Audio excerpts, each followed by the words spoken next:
Welcome back to the channel. Today's episode is a big one for the Renault 5 GT Turbo project. We're finally tackling one of those jobs I've been both dreading and looking forward to, getting the outer sill welded back into place, as well as some final fixes on the floor. It's been a long road getting to this point, but the car really is starting to feel solid again. And because it's not all about the grinding, welding and cursing that occurs in this garage, we're also taking a small road trip to catch up some fellow enthusiasts at a Renault 5 meet. It's always motivating to see other cars on the road and get the taste of what this one will soon become. So let's get stuck in. It's time to fire up that welder and make some sparks fly and take one more step towards getting this little turbo legend back on the road.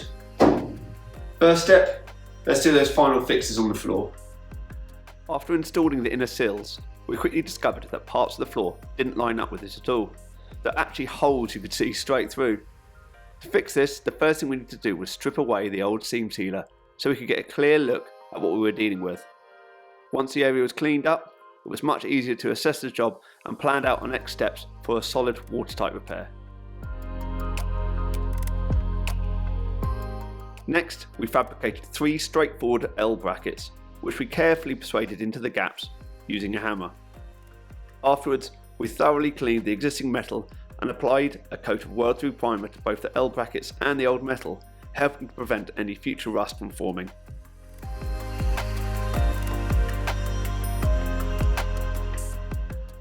Plug welding, spot welding, whatever you want to call it, it's always been a bit elusive to myself. Every single time I've tried it, I pull it with a set of pliers afterwards and it pops off. And basically, therefore, I've not really trusted it. However, a minute ago, I thought, well, I'm going to try putting one of my L brackets on with plug weld, purely because I actually I've already got all the holes popped out, and I managed it. I think previously, potentially, there may have been the smallest of gaps between the bits of metal that I've been trying to weld, therefore it doesn't penetrate it quite as well.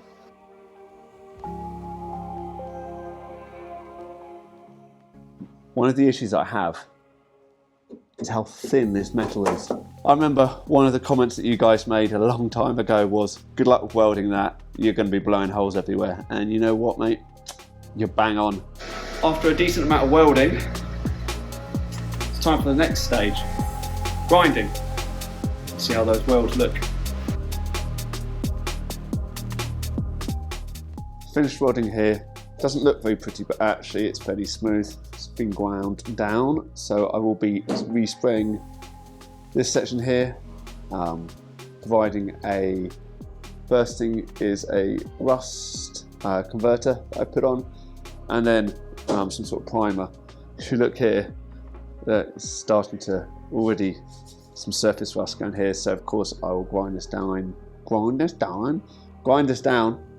and apply the same rust converter on there, followed by the underseal.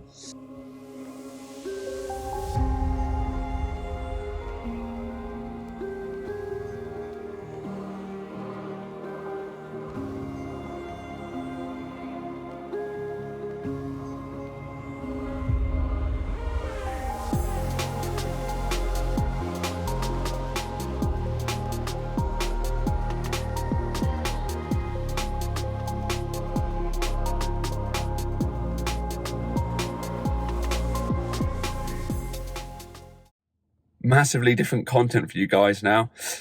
Up early on a Sunday morning. I've got a load of coffee to keep me going, but traveling 2 hours to a Renault 5 turbo meet. I believe there could be quite a few Renault 5s there, so really looking forward to it. Hopefully be able to bring you a load of different, fully complete Renault 5s rather than just always looking at my poor little Renault 5 which is in bits.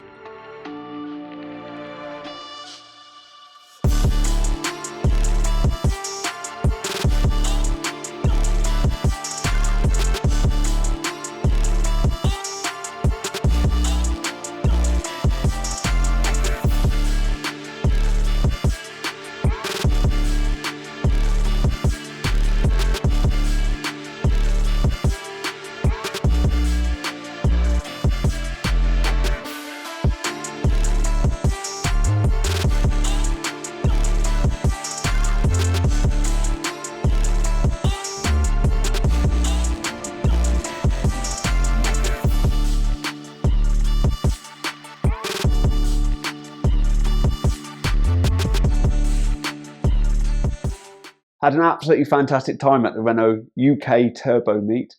Will 100% be going back next year. Hopefully, fingers crossed, you can never tell, be driving this thing. If not, it'll be the year after. Don't put too much pressure on myself.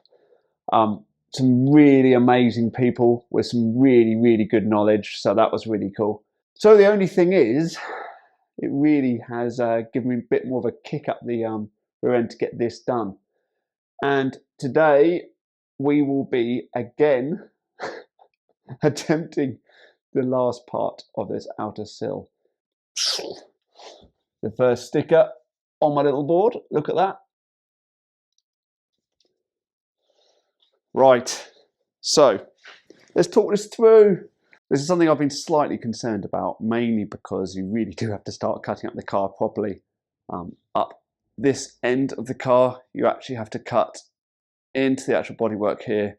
And if we go this side here, the actual down joint here also has to be cut.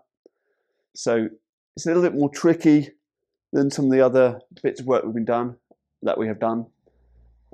However, looking at a lot of your comments, you sort of say that to just get on, it's not actually as bad as you think. So I'm going to hold you all to account on that. So yeah, first thing I'm going to do is draw around the edges with a paint pen. One thing I've definitely noticed from doing the floor here, being it was really the first piece of metalwork that I actually welded into this car, you really have to make sure that your cuts and the new piece of metal are almost bang on with minimal gapping to actually allow the welding to the weld finish to be as good as possible. So I will start drawing around this with my paint pen and go from there. Quite honestly, one of my favourite tools, paint pen. Love it.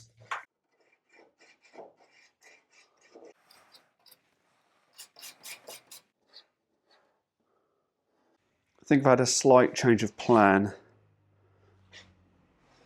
Instead of using this 100% with the slight curve here, what I think I'm going to do is actually cut it. Mainly because if you have a look at the original bodywork, you've actually got a line here. Sorry, a line here. I've put some dots along it now with my thought process. It's already indented along here. So it feels like actually what I could do is I could cut the new panel along there and weld it in, because again, this line can easily be replicated, and then bring it along here and carry on then to join up with the rest of it across the back. The advantage there really is that all this part of the panel here, which is absolutely fine, is left alone. If you look on the door sill along here, you actually see a couple of here we go, one here, almost like where factory spot welding has occurred. So what I'm going to do is take this front layer of paint off, hopefully uncover some of those, drill them out, and then when we cut this outer sill off, should hopefully pull away or be easier to pull away.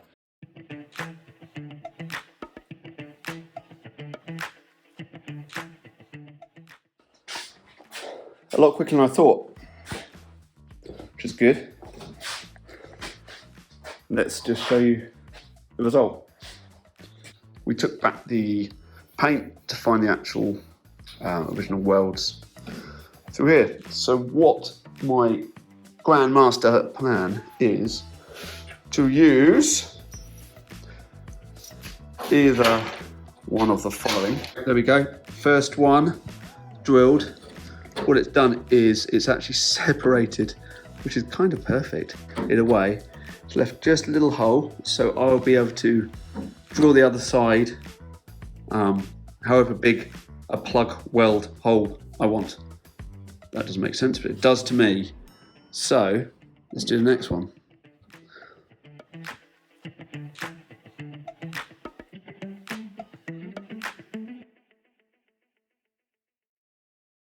all done and dusted. So now the inner part of the outer sill is separated. Right, I'm going to cut the actual outer sill across two different points. One down here that we've spoken about previously where the line is. And the other place is along here. The reason I'm going to do that is then I can actually extract this part of the sill by removing it along here. I feel I can probably then remove that easier than actually trying to pull this part out and this part out after. So it's doing it in 3 different steps. So let's do this middle one first.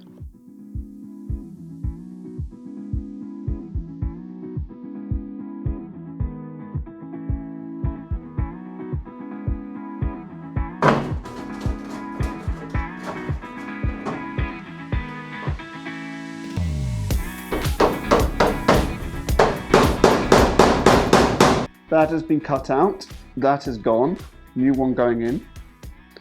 Where that line is, you can see here, there. So I need to cut there straight down to join up here.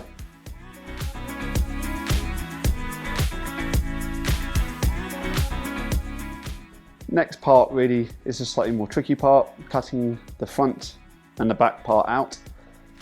And then, God forbid, start welding. Thank you everybody for watching this video. Why not hit that like or even hype this video? Yes, that's a new YouTube feature. And if you haven't hit subscribe, why not hit that button to support our little channel?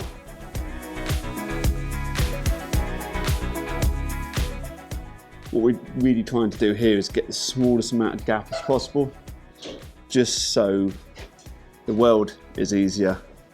Didn't do a bad job. There's a couple of areas which were slightly larger than I'd hoped, but can't do much about it now.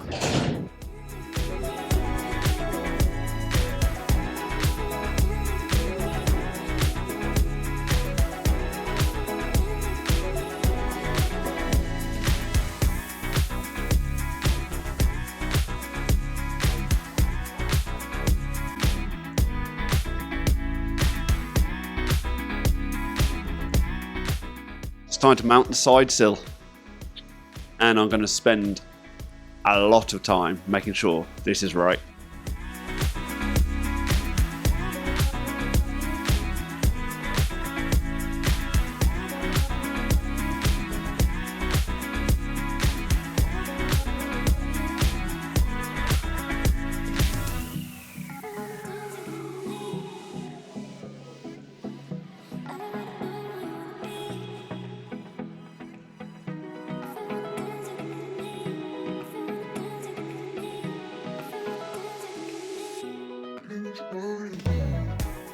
So what we're going to do now is put a few more tack welds in and then remove the clamps.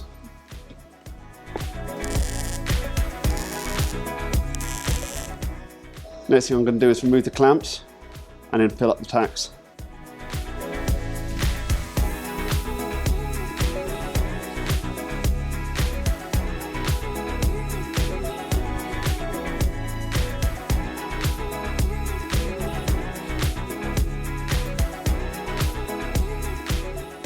We did blow a few holes, but actually not as bad as I thought. We have finished welding up this part of the back now. I've just realigned all this part here. I had to actually recut slightly here with a circular saw, well, with a grinder saw thing, just so did actually have a gap here to weld against, which is good because it shows it's nice and tight. It's all tight along here. The next part is going to be obviously re-welding the front part in, and then tack welding the top part and the bottom part.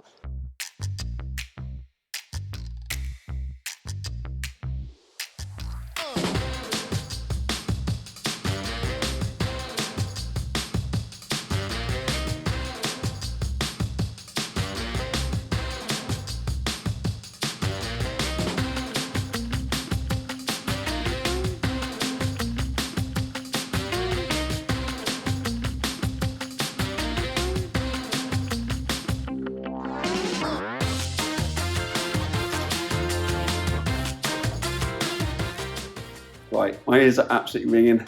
Finished grinding down the welds, and actually pretty happy with that. So managed to weld in the front here. Spot weld the top, as I said, as well as welding in the back here, and actually pretty good, not bad at all. Some really nice, this is all really smooth now between that. The weld along here is surprisingly good and did come out quite nicely. So what's next? Well, I've got to carry out a bit of deja vu and do the opposite side. I'm hoping it will be, which I'm sure it will be, a lot quicker because of all the different lessons that I've learned from this one. And I will also start attacking the arches. A lot still to go. However, this is probably the biggest step that has occurred on this car. Oh, I'm chuffed. I'm really pleased with that. So thank you everybody who suggested splitting the whole thing. It was, looking at it now, it was definitely worthwhile.